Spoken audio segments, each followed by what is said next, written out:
Fala pessoal, aqui é Alan Lopes e nesse vídeo eu vou te explicar quais são as 28 informações que devem constar no teu currículo. A grande maioria dessas informações é obrigatória e se tu não preencher elas no teu currículo, provavelmente tu já pode ser descartado logo de cara e não conseguir evoluir para as próximas etapas da seleção, mesmo que tu tenha um excelente perfil e que tu esteja completamente alinhado à vaga. Então presta atenção e use esse vídeo como se fosse um checklist para garantir que o teu currículo vai ter todas as informações necessárias e assim ter um desempenho bacana logo no começo do processo seletivo. E antes de eu te explicar quais são essas 28 informações, já dá um curtir no vídeo, se inscreve no canal também para receber outras dicas como essa e vamos lá!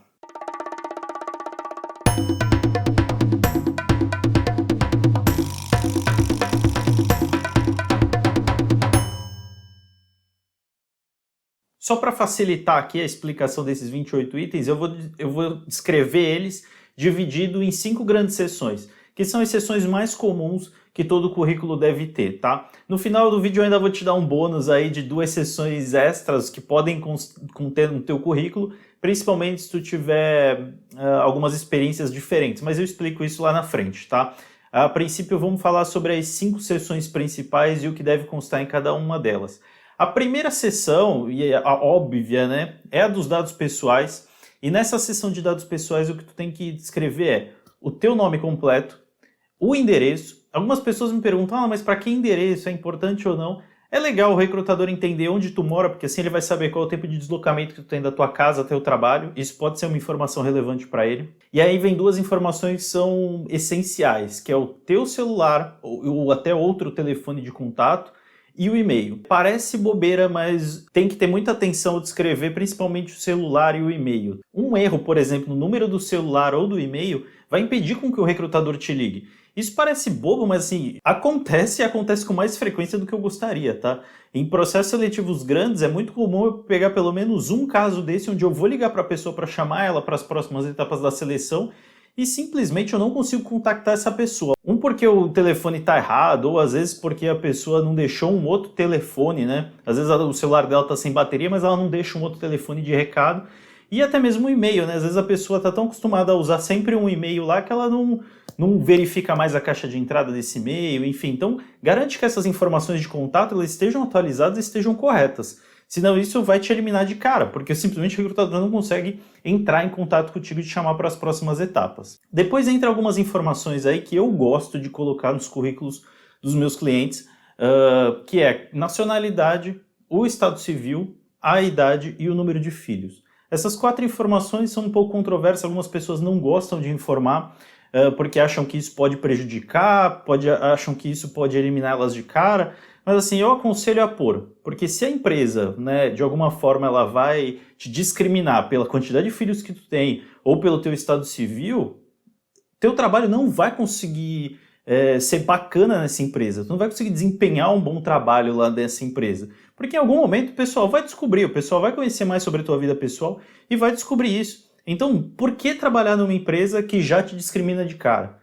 Não faz muito sentido. Por isso que eu coloco essas informações, porque serve até como um filtro. Se a empresa realmente discrimina a pessoa pela quantidade de filhos, realmente ela não tem que trabalhar nessa empresa, ela tem que buscar uma outra e aproveitar a oportunidade. Algumas pessoas ficam preocupadas, né, porque entra em desespero e qualquer vaga aí parece adequado, mas assim, eu prefiro evitar isso, porque uma vez que tu é contratado, cria-se um monte de expectativa e, putz, não tem nada pior do que tu entrar numa empresa, ficar 2 meses, perceber que não tem nada a ver contigo e tu ter que sair, tá? Então por isso que eu acho que essas informações são importantes. A próxima seção é a do objetivo, e no objetivo não tem que falar nada sobre, quero trabalhar numa empresa legal onde eu possa me desenvolver e contribuir gerando resultados. Não, não é isso, é só pôr o cargo e a área de interesse. Tá? Para o recrutador olhar o currículo e falar, putz, ele realmente está se candidatando para a vaga que eu tenho aberta, né? Ou dentre todas as vagas que eu tenho aberta aqui, qual que ele melhor se encaixa. Então essa informação é mais para o recrutador entender ali sobre qual vaga o candidato está querendo se posicionar. Depois a gente vai para a seção de experiências profissionais, que para mim é a seção mais importante do currículo e que tem que ter maior atenção, tá? Algumas informações são óbvias, como o período de entrada e saída, né, daquele cargo ou daquela empresa. Descrever qual é o nome da empresa. Eu aconselho descrever também uma breve descrição ali sobre o porte da empresa e a área de atuação dela. Porque, obviamente, o recrutador não conhece todas as empresas que existem no mundo e ele precisa entender qual é o nível de complexidade que trabalhou. Uma coisa é um gerente de uma empresa pequena, outra coisa é um gerente de uma multinacional. Então é legal ter essa breve descrição para contextualizar um pouco o trabalho que tu tinha para o recrutador.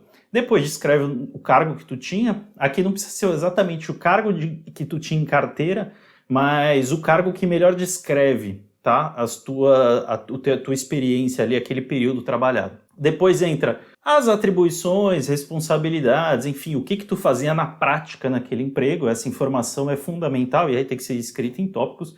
E aí eu também aconselho para quem tem cargos de coordenação em diante, escrever cases de sucesso, né? Ou resultados que tu promoveu na empresa, que foram resultados gerados pela tua contribuição direta. Tá? Isso eu acho bem legal e geralmente de coordenação para cima já tem um envolvimento com a empresa que dá para descrever esses resultados. Tá? Avançando, a gente vai então para a próxima sessão, que é a de formação acadêmica, e aí tem que pôr primeiro o período de conclusão ou a previsão de conclusão, tá? Depois informar qual é o tipo de graduação que tu tá ou fazendo agora ou que já se formou, ou seja, um bacharelado, uma licenciatura, um mestrado, um doutorado, um MBA, uma pós-graduação, e do lado o nome do curso, né? Então, é o bacharelado em engenharia de produção, por exemplo. Depois é legal colocar também a instituição de ensino que tu tá fazendo aquela graduação e a cidade dessa instituição de ensino. Essa parte é bem simples, mas é importante descrever todas essas informações para que o recrutador entenda realmente, né, onde tu se formou, qual é esse teu background acadêmico, né, qual que é essa tua formação. Em seguida, a gente pode pôr ali uma sessão que é a de idiomas, é uma sessão, nem todo mundo vai descrever ela, porque alguns não têm conhecimentos com outros idiomas, mas geralmente é bem comum, onde tu descreve só o idioma que tu tem conhecimento e do lado o nível de proficiência, ou seja, o nível de qualificação que tu tem em relação àquele idioma. Então é o quê? Eu tenho um nível básico, intermediário, avançado ou fluente. Só essas 4 denominações, tá? Evita por o nome do curso de inglês que tu fazia. Isso é problemático pra caramba, porque aí dá uma sensação estranha pro recrutador. Ele não sabe se teu nível é básico, se é intermediário, enfim. Usa só essas 4 nomenclaturas, é a prática de mercado. Depois a gente tem uma última sessão aí, que a gente pode chamar de outras qualificações, outros cursos, que é onde tu vai descrever os cursos de curta duração, mas que compõem também o teu perfil profissional. E aí tu pode descrever seguindo a estrutura da formação acadêmica, ou seja, o mês e o ano ali que tu fez esse curso, né, o nome do curso. Aqui é importante pôr a carga horária, porque uma coisa é fazer um curso de 4 horas, outra coisa é fazer um curso de 80 horas. Colocar o nome da instituição de ensino ali e a cidade, né, só seguir o mesmo padrãozinho da formação acadêmica. A única diferença aí é que a gente vai pôr a carga horária, que não tem, né? Então, vai lá, o período, nome do curso, carga horária, instituição de ensino e a localização dessa instituição, tá bom? Isso cobre grande parte dos currículos, tá? Grande parte das experiências. E para que tu não fique muito perdido, aproveita e baixa aqui o e-book, tá? De como elaborar um currículo perfeito. Esse e-book é gratuito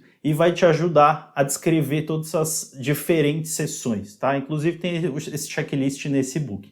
Seguindo aí, eu vou falar então de mais 2 sessões que podem existir ou não, dependendo da tua experiência profissional. A primeira são certificações, né? Ou seja, aquela certificação que tu tira que prova que tu tem um conhecimento em alguma metodologia ou alguma ferramenta. Isso é mais comum em TI, mas tem outras áreas que também tem essas certificações, como por exemplo, o pessoal que trabalha em banco costuma tirar a certificação da Anbima, que é a de o CPA 10 ou o CPA 20, gestores de projeto geralmente tiram certificações ou a da PMI, baseada no PMBOK, ou então a de metodologias ágeis, e aí tira a certificação do Scrum. Enfim, tem uma série aí de certificações dependendo de cada área. Mas a certificação, lembra que geralmente é uma prova que você faz e que você mostra que você domina determinada metodologia ou ferramenta, tá? E aí, para descrever essas certificações, tu põe ali a data que você se obteve essa certificação, o nome da certificação e a instituição que emite esse certificado, tá? A outra seção que pode ter ou não é de viagens internacionais. E aqui eu não estou falando de tu descrever viagens a lazer, enfim. Aqui é muito mais